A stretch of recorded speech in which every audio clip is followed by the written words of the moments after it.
Assalamualaikum warahmatullahi wabarakatuh. Salam sejahtera dan salam Malaysia Madani. Yang berusaha, Tuhan pengerusi majlis dan barisan hakim yang arif lagi bijaksana, guru-guru, rakan-rakan serta hadirin yang saya hormati sekalian. Bulat air kerana bermentong, bulat manusia kerana muafakat. Peribahasa ini mengajar kita bahawa kekuatan sesebuah bangsa lahir daripada perpaduan. Oleh itu, pada hari ini saya berdiri penuh yakin untuk menyampaikan pidato yang bertajuk Bagai Serai Kita Serumpun, bagai sirih tersusun. Hadirin yang saya hormati, pernahkah kita lihat pokok serai? Walaupun batangnya banyak, akar berpaut kukuh antara satu sama lain. Begitu juga dengan sirih yang disusun rapi, cantik dipandang dan melambangkan kesopanan serta adab yang tinggi. Begitulah juga rakyat Malaysia. Walaupun kita berbeza bangsa, agama, budaya, kita hidup di bawah satu bumbung yang sama, iaitu Malaysia. Perbezaan bukan alasan untuk berpecah, sebalik menjadi kekuatan yang menyatukan kita. Hadirin sekalian, paradigma pertama saya, akidah teguh, harmoni kukuh. Prinsip pertama rukun negara ialah percaya kepada Tuhan. Setiap agama mengajar umat yang supaya berbuat baik, menghormati orang lain, saling membantu dan hidup dalam kasih sayang.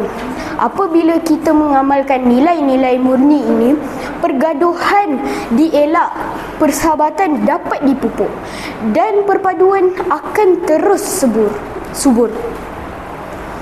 Murid yang menghormati guru, menghargai ibu bapa, menyayangi rakan-rakan, sebenarnya sedang menghayati semangat rukun negara.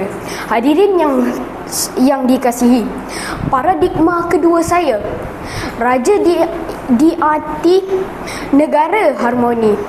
Prinsip kedua rukun negara, kesetiaan kepada raja dan negara. Raja ialah lambang perpaduan rakyat Malaysia. Sebagai rakyat yang bertanggungjawab, kita perlu menghormati institusi raja, mematuhi undang-undang, sentiasa mencintai tanah air. Sebagai murid pula, kita boleh menunjukkan semangat patriotik dan menghormati jalur gemilang, menyanyikan lagu negaraku dengan penuh semangat, serta menjaga nama baik sekolah dan negara. Ingatlah, negara yang aman lahir daripada rakyat yang bersatu dan saling menghormati. Hadirin yang saya hormati, paradigma ketiga saya, yang sedikit kita semai, yang banyak kita tuai. Perpaduan tidak bermula dengan perkara yang besar, ia bermula dengan amalan yang kecil.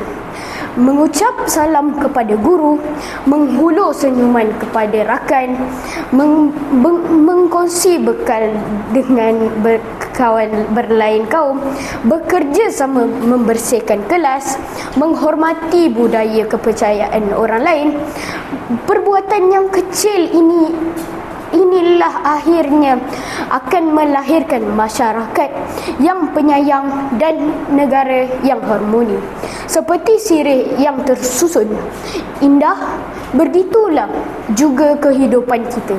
Apabila kita menjaga adab, kesopanan, kita akan dihormati oleh semua orang.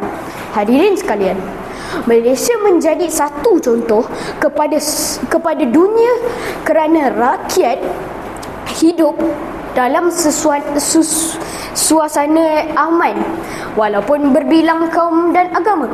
Keamanan yang kita nikmati hari ini bukan datang dengan sendiri, tetapi hasil usaha generasi terdahulu yang sentiasa mengamalkan semangat perpaduan.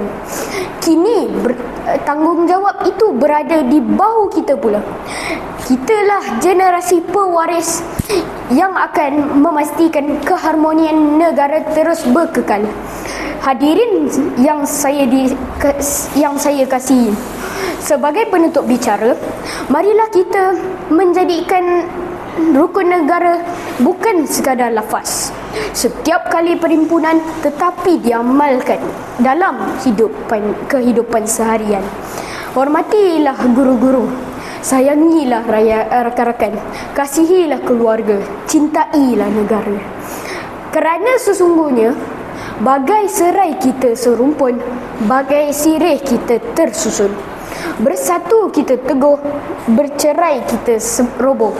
Sekian, terima kasih.